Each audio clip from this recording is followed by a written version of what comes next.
नमस्कार, आप देख रहे हैं द संकेत लाइव और मैं हूं तमन्ना।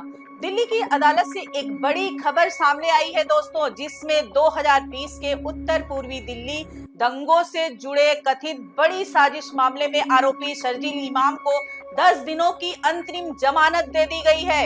ये फैसला उस समय आया है जब शर्जील इमाम पिछले 5 वर्षों से अधिक समय से जेल में बंद है और गिरफ्तारी के बाद ये पहला मौका है जब उन्हें अदालत से जमानत मिली है। दरअसल दिल्ली की करकरडोमा कोर्ट में अतिरिक्त सत्र न्यायाधीश समीर बाजपेयी ने सोमवार को ये आदेश सुनाया, जिसके तहत शर्जील इमाम को अपने भाई की शादी में शामिल होने के लिए 20 मार्च से 30 मार्च तक 10 दिनों की अंतरिम जमानत दी गई है। इस फैसले के बाद एक बार फिर ये मामला सुर्खियों में आ गया है, क्योंकि शर्जील इमाम उन आरोपियों में शामिल है जिन पर 2020 के उत्तर पूर्वी दिल्ली दंगों की कथित साजिश रचने का आरोप लगाया गया था। जानकारी के मुताबिक शर्जील इमाम को 28 जनवरी 2020 को बिहार के जहानाबाद स्थित उनके घर से गिरफ्तार किया गया था और तब से वे लगातार जेल में बंद थे। बताया जाता है कि नागरिकता संशोधन कानून यानी सिटीजनशिप अमेंडमेंट एक्ट के खिलाफ देश भर में हुए विरोध प्रदर्शनों के दौरान उनके भाषणों को लेकर विवाद खड़ा हुआ था और दिल्ली पुलिस का आरोप था कि उन्होंने अलीगढ़ मुस्लिम विश्वविद्यालय और जामिया मिलिया इस्लामिया के आसपास दिए गए भाषणों में भड़काऊ बातें कही थी और उनके भाषण सोशल मीडिया पर वायरल होने के बाद कई राज्यों में उनके खिलाफ एफआईआर दर्ज की गई थी। बताया जाता है कि उत्तर प्रदेश, दिल्ली, असम, अरुणाचल प्रदेश और मणिपुर में उनके खिलाफ कुल 5 मामले दर्ज किए गए थे और बाद में उन्होंने आत्मसमर्पण किया, जिसके बाद पुलिस ने उन्हें गिरफ्तार कर लिया। इसके बाद से वह जेल में ही बंद रहे। इसी बीच हाल ही में उन्होंने अदालत में एक याचिका दायर की थी, जिसमें उन्होंने 6 सप्ताह की अंतरिम जमानत की मांग की थी। शर्जील इमाम का कहना है कि उनके छोटे भाई की शादी 22 मार्च से 28 मार्च के बीच होने वाली है और वो उस पारिवारिक कार्यक्रम में शामिल होना चाहते हैं।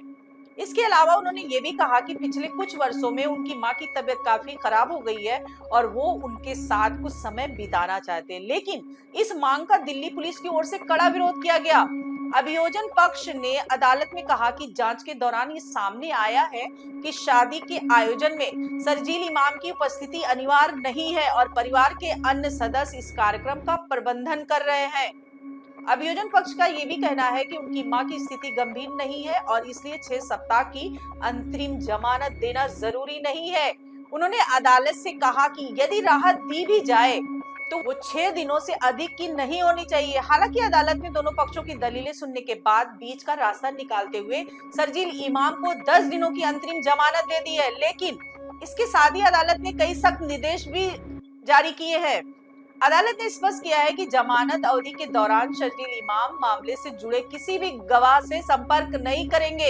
इसके अलावा उन्हें अपना मोबाइल फोन हर समय चालू रखना होगा ताकि जांच एजेंसियां उनसे संपर्क कर सकें। अदालत ने यह भी कहा है कि जमानत के दौरान वे मीडिया या सोशल मीडिया पर इस मामले से जुड़ा कोई भी बयान नहीं देंगे और उन्हें केवल अपने घर और शादी के कार्यक्रम से जुड़े स्थानों तक ही सीमित रहना होगा। अदालत ने यह भी स्पष्ट किया है कि जमानत की अवधि समाप्त होने के बाद उन्हें फिर से जेल में आत्मसमर्पण करना होगा। दरअसल जिस मामले में शर्जील इमाम आरोपी हैं, वो 2020 के उत्तर पूर्वी दिल्ली दंगों से जुड़ा हुआ है, जिसमें कई लोगों की मौत हुई थी और बड़ी संख्या में लोग घायल हुए थे।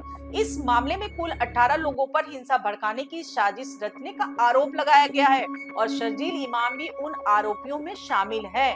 दिलचस्प बात यह है कि इन 18 आरोपियों में से अब तक 11 लोगों को जमानत मिल चुकी है, लेकिन शर्जील इमाम लंबे समय से जेल में ही बंद थे और उनके खिलाफ अभी तक आरोप भी तय नहीं किए गए हैं।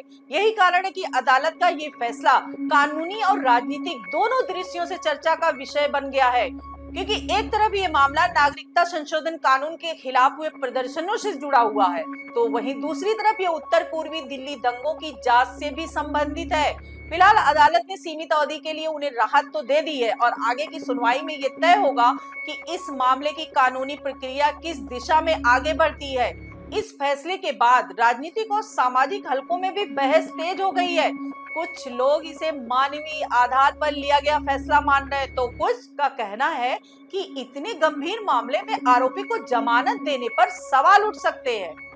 अब देखना ये होगा कि आने वाले समय में इस मामले में अदालत की कार्यवाही किस दिशा में आगे बढ़ती है और क्या शरजील इमाम को भविष्य में नियमित जमानत मिलती है या नहीं।